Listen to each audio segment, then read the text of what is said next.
I hope you've got your cup of tea or coffee or your cocktail or your wee dram of whiskey or even your water, because it is time for a look at those top stories making headlines in Israel, as we do every Monday to Thursday right here on the Israel Brief with me, Rolene Marks.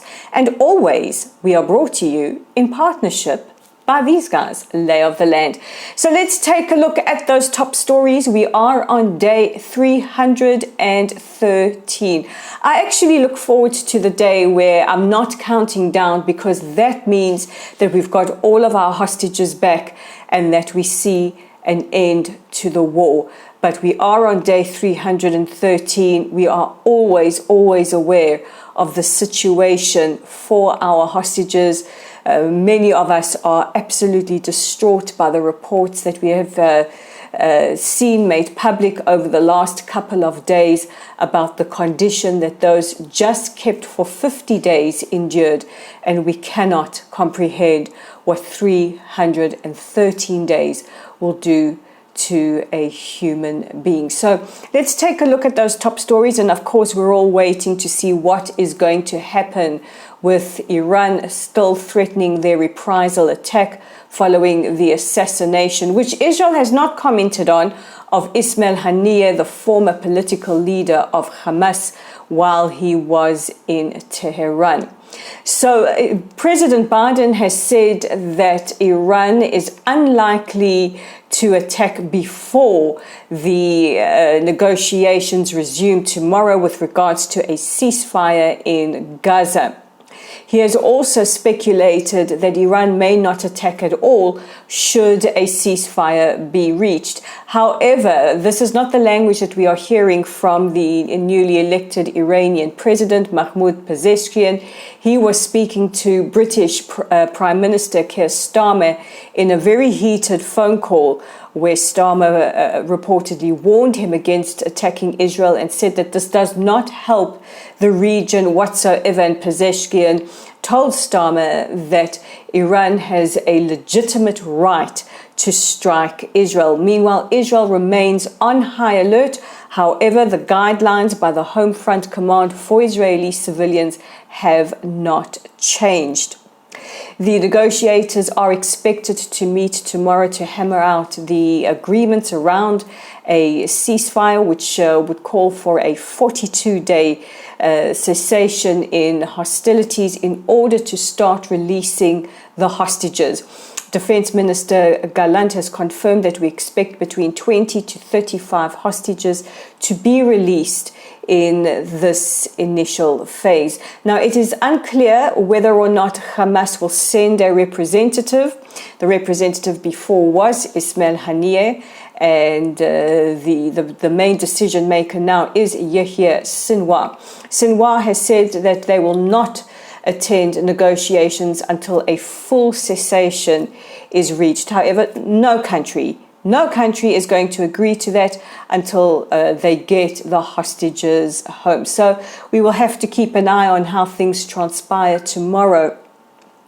In the meantime, the U.S. Special Envoy Amos Hochstein has arrived in Beirut to try and quell tensions on our northern border, and he says that a ceasefire will certainly lead to that, and that he does not expect, and he really hopes, that there will be no escalation between Hezbollah and Israel. Meanwhile, yesterday, Hamas fired 2 long-range missiles towards the city of Tel Aviv. This is the first time they have done this since May. The missiles landed in the sea, but what they did do is film themselves preparing and firing these long-range missiles while dressed in civilian clothing from the humanitarian area inside the Gaza Strip. Now, it's absolutely extraordinary that Hamas can do this, get away with impunity, but the world will level any accusations it can at Israel. I mean, they are so brazen.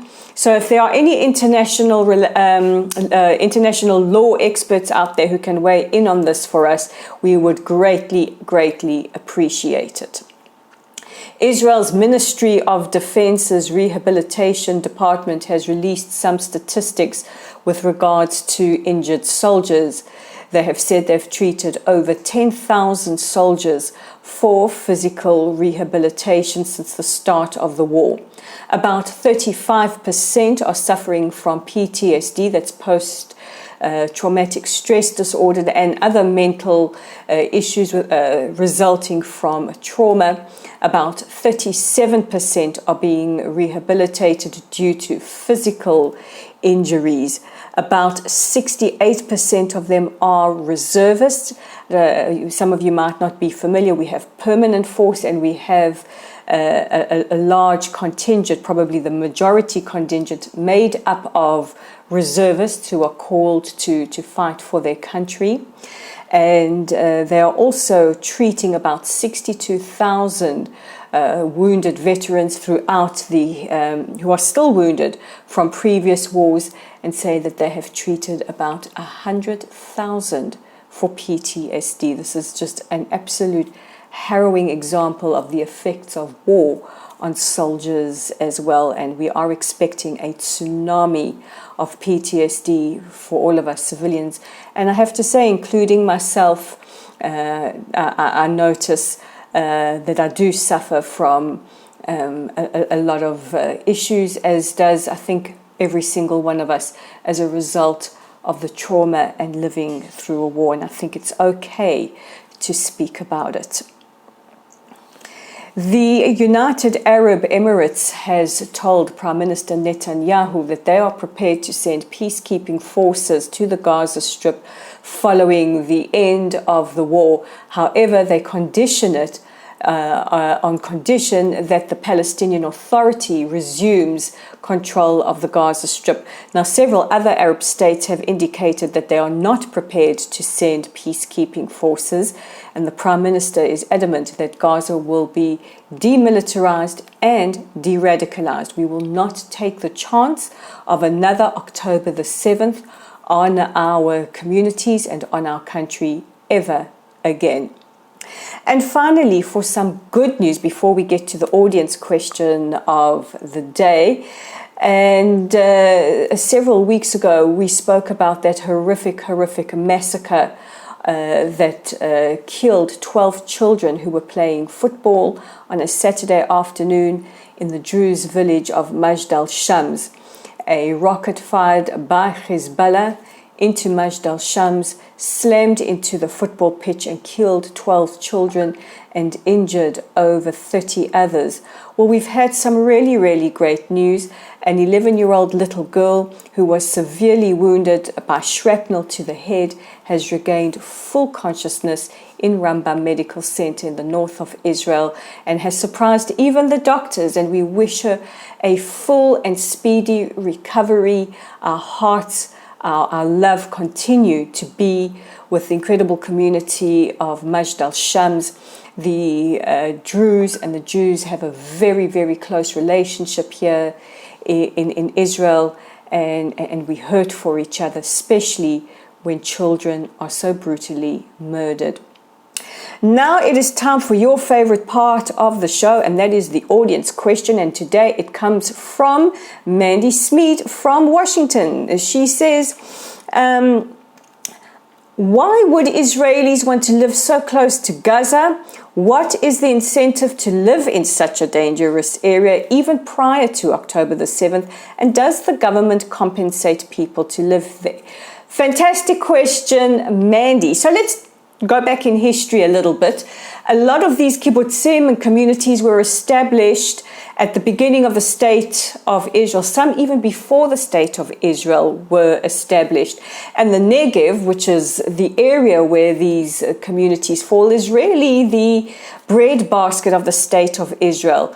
Incredible farms, incredible innovation, and a lot of these communities were also the vanguard of the Israeli peace movement.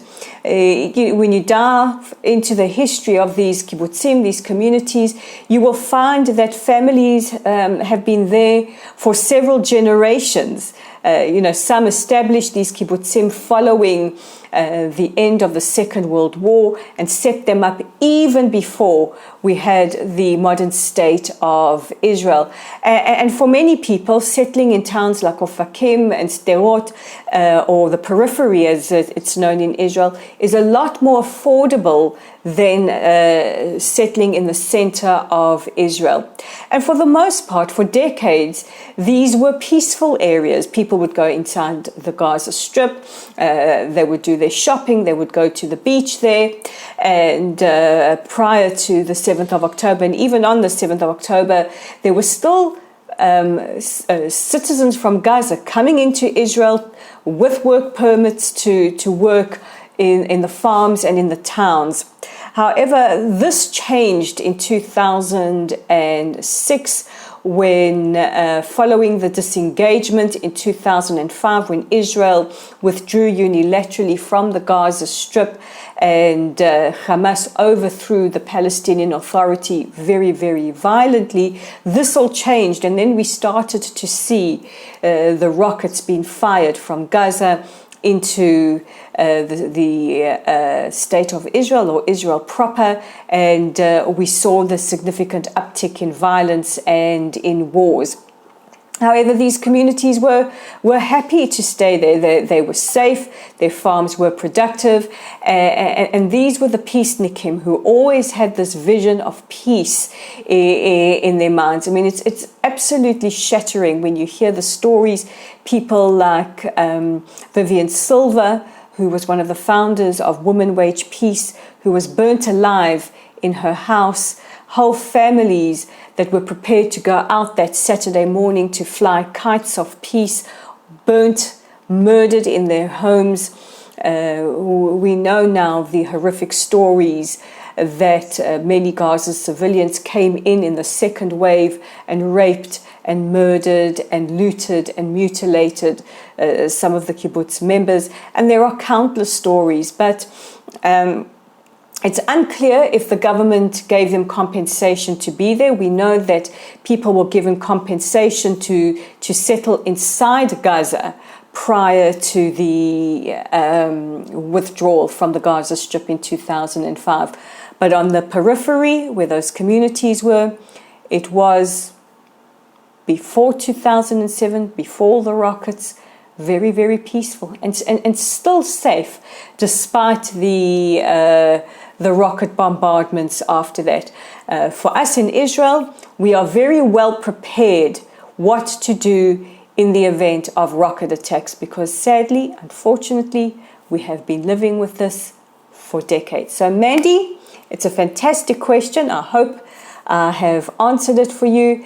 And hopefully now we are starting to see these families slowly return to their communities. On Tuesday, I will be on Kibbutz Nir Am with some of the residents who will be returning back to that kibbutz. It's about 1 kilometer away from the border with Gaza.